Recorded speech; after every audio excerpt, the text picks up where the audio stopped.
S is for special. And S is also for Saul. That's me. I'm Saul Colt. And yes, leadership is special, but not in the balloon and confetti way. It's more like, congrats. People are now quietly overanalyzing everything you say kind of special.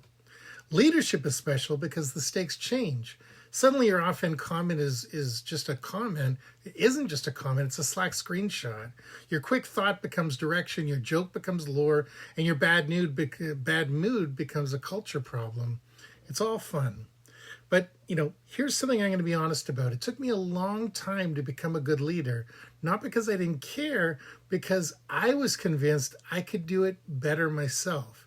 And most of the time I could, but that's the trap. When you believe you can do it better, leadership turns into control, and control feels productive, but it scales like garbage. Leadership for me eventually stopped being about assuming and started being about teaching, and that's where I really kind of grew.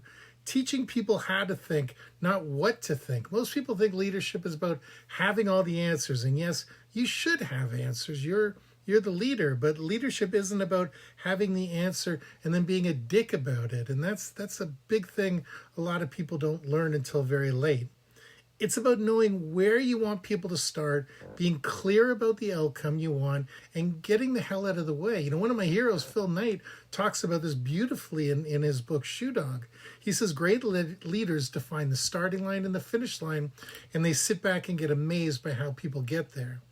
I'm finally at that place, but it took forever.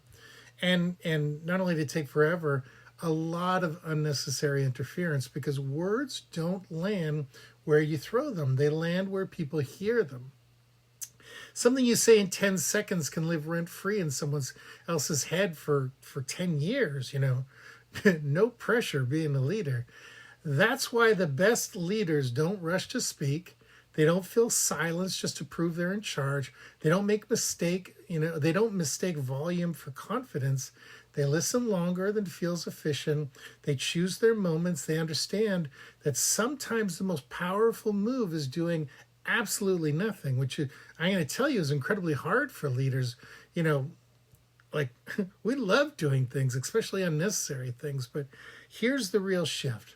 Leadership isn't about being the smartest person in the room, even though I usually am. It's about making the room smarter after you leave. And that's very important. If people walk away clearer, calmer, and more capable, you're doing it right. If they walk away confused, smaller, or quietly panicking, you weren't being direct, you were being careless. Leadership is a privilege because people invite you into moments that actually matter. Career moments, creative moments, really hard moments. And the obligation is simple but not easy. You handle those moments with care, not ego, not urgency, not performative confidence, real care. So yes, leadership is special. It's really special, but not because it puts you above people, but because it asks you to trust them and to teach instead of assume, to guide instead of grip, to have the answer without swinging it like a weapon. You don't get points for leading, you get points for what people become, after you've led them.